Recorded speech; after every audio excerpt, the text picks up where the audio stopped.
The Diamondbacks lived to see another day as they defeated the Phillies 5-1 in Game 6 of the NLCS, thus forcing a Game 7. This was the Phillies' first home loss during the postseason. The D-backs bats came alive early in this one as Tommy Pham and Lourdes Gurriel Jr. hit back-to-back solo shots in the second inning. After surrendering 3 home runs in Game 1, starting pitcher Merrill Kelly redeemed himself by pitching 5 strong innings and striking out 8 batters. The bullpen backed up Kelly tonight by pitching 4 scoreless innings in relief. After that, the Snakes didn't look back. The Diamondbacks will now look to win one more game on Tuesday in order to punch their ticket to the World Series for the first time since 2001. Even though Griner has been back home for quite some time and just wrapped up her comeback season playing for the Phoenix Mercury, her long and tedious journey is still fresh in her mind.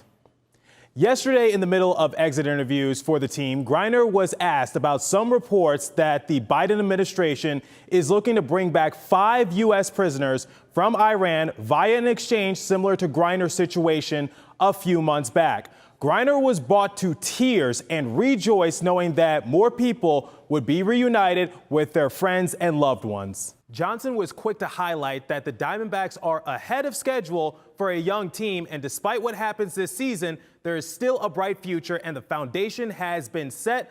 Of course, if they do make a postseason run, Johnson offered this advice. Enjoy it, enjoy it. I've been retired for 13 years now, so some of these kids were probably, playing in high school.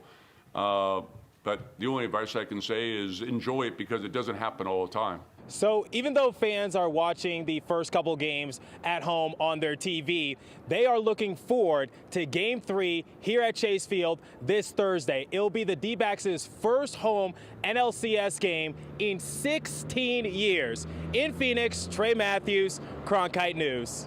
NASCAR has confirmed that Phoenix Raceway will be the site of the 2024 championship, where Ryan Blaney will hope to defend his title. But for the time being, it is now officially the offseason for NASCAR.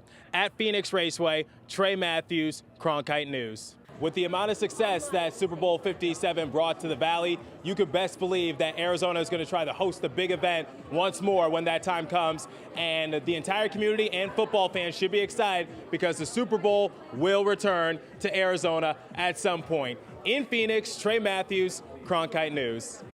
It's a party in Arizona once again because for the first time since 2007, the Diamondbacks are moving on to the National League Championship Series. They swept the heavily favored Dodgers by a score of 4-2 in Game 3, and they put on a show in front of a sold-out crowd. We want to make this state proud of us. We have to earn their trust back and have them understand that we're here every single day to perform and win them back over. The D-backs fan base wasn't the only thing that was electrifying. Their bats were also on fire all series long. The Snakes became the first postseason team to hit 4 home runs in the same inning. That gave rookie starting pitcher Brandon Pfaadt much-needed confidence to pitch more effective. Try to be as efficient as possible, get the bats back in the dugout. So it's easier to do it then. It's more focused at that point when you score a lot of runs in one inning. We're a good baseball team and we've arrived. It feels extremely good overall, period.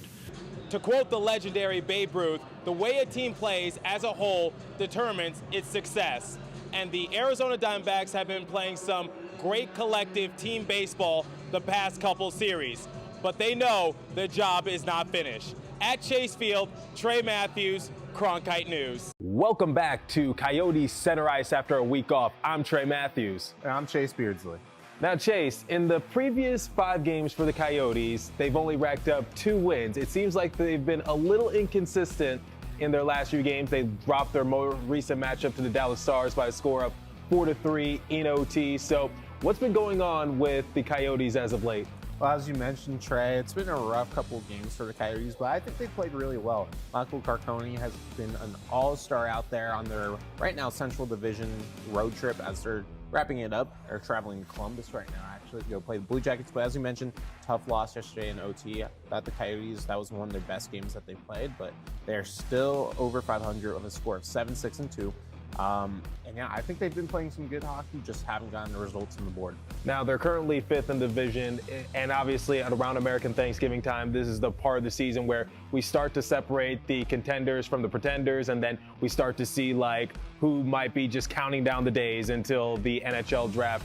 Where do you think the Coyotes go from here? Because a few episodes ago, we were talking about how they could sort of be a dark horse team in a weak Western Conference, but for the time being, it looks like that they're starting to hit a wall.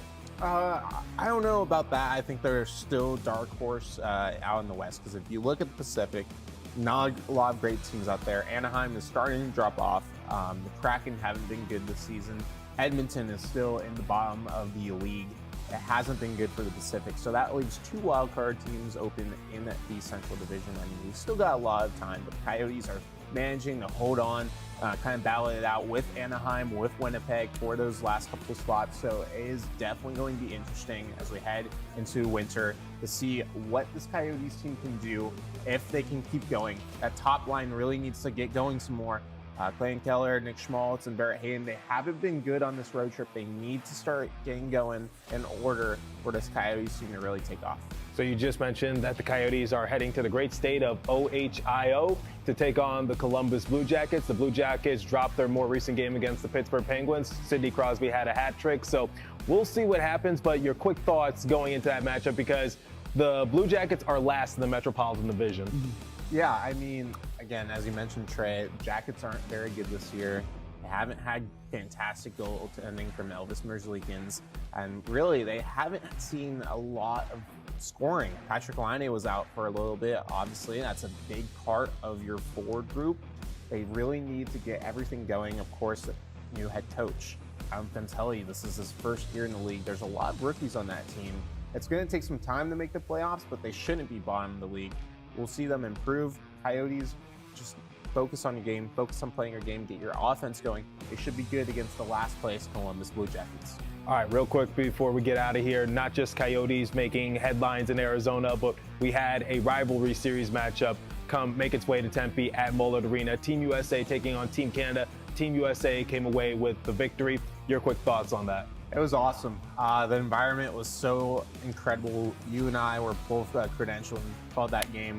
I got to talk to a bunch of amazing players after the game, including Sarah Nurse, unfortunately on the losing side for the Canadians. But even she said she's excited for the potential professional women's hockey league to eventually make its way out here. She's excited. Training camps actually start very soon. They started today, actually. So it's going to be awesome. And the whole arena was chanting USA, and that's what you want, especially for a professional women's game. It's exciting to see that really grow here in Arizona. Well, that's going to do it for another episode of Coyote Center Ice. I'm Trey Matthews. He's Chase Beardsley. We will catch you in the next episode. Thanks for tuning in once again.